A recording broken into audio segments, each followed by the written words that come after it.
On your way to success. Number 3. Today I would like to broach a topic which is very important, and I remind everyone that these videos are about oral skill.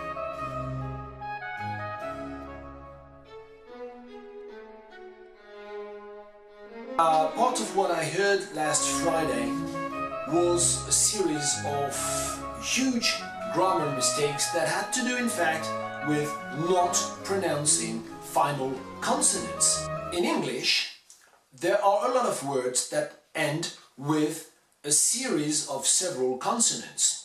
For instance, take the verb insist. Insist ends with the sound S followed by the sound T.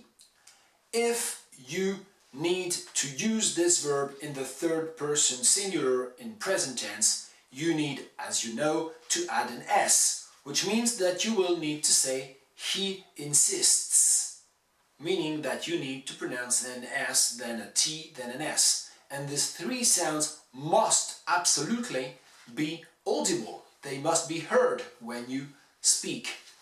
Now, last Friday I heard a lot of mistakes that had to do with final consonants that were not pronounced, which means that for students majoring in English, most of these mistakes are in fact counted as grammar mistakes.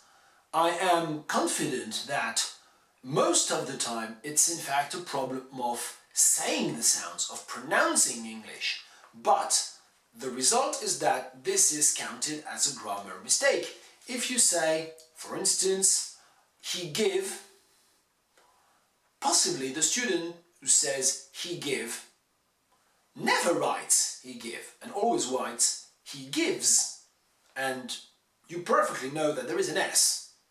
He gives. So you know the rule. The problem is not knowing the rule. The problem is getting the sounds right and remembering to pronounce these very, very important final consonants. He gives. Now, here are a few examples of what I heard last Friday. First kind of final consonants that were forgotten, the S is in plural nouns. I heard either of these cases. No, it's either of these cases. Common sense is divided into 4 different sections. No, 4 different sections. And you must exaggerate sections, otherwise we don't hear it. The second type of final consonants that were left out, that were forgotten, were, as in the example I gave earlier on, the S that marks the third person singular in the present tense. I heard sentences like, he constructs his arguments. No, he constructs his arguments. On a side note, it's better to say he builds up his argument. But anyway, Thomas Paine won against the argument about the natural dimension of monarchy. Thomas Paine warns.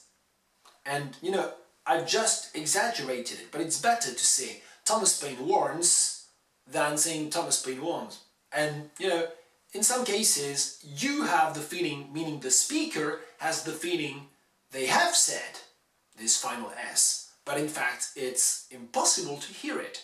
So that's why I advise you to exaggerate. It's better to say Thomas Paine warns rather than Thomas Paine warn. Okay?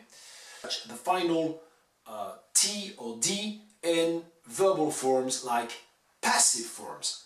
I heard they are spoiled. No, they are spoilt or spoiled. And as you know, certainly spoil is either an irregular or a regular verb, so we can accept both. But you can say they are spoiled, but you can't say they are spoiled. This is a huge mistake because it's a mistake regarding the past participle of the verb spoil. The fourth and last example I will give is the example of a verb where there is no final consonant and there is no possibility for the listener to know what you mean. I give an example I heard last Friday, he publish. Now, this should be he publishes, if it's a present tense, or he published, if it's a past tense. If what you want to say is In 1776, a few months before the Declaration of Independence, Thomas Paine published Common Sense. Then, if this is what you want to say, we all need to hear published. And this is again a case where you have two different consonantic sounds. Sh, t, published. Okay? Another case where there is a problem, if you say, and I heard that again, when Thomas Paine writes his pamphlet. Now, it can't be right. It's either when Thomas Paine writes his pamphlet or when Thomas Paine wrote his pamphlet. Now, if you are talking about the past, in a historical account, in an oral presentation, always bear in mind that in English it's always better to stick to the past tense. So if you are talking about 1776, use the past tense systematically. When Thomas Paine wrote his pamphlet. I started this video by taking the example of the verb insist, saying that if you need to conjugate insist in the third person singular in the present tense, what you need to say is he insists. Now, I'm going to give you a few sentences, to read aloud a few sentences that can serve as models for everyone. Thomas Paine insists on the unfairness of the British monarchy. This metaphor casts doubt on his sincerity. He fought with his fists. And as a kind of alternative to make you work on a different kind of sound, the F sound and the th sound, another sentence, he thought using a lot of concepts. And here, of course, I advise you to really work on the final consonants in the noun, in the plural noun, concepts. Okay? He thought using a lot of concepts. Now, the two last examples, one is taken from, let us say, the news, and the other is directly related to this video. Trump's loss prove embarrassing.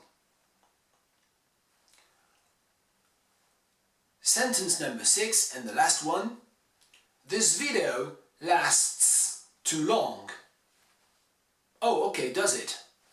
Well then, it's over. Goodbye.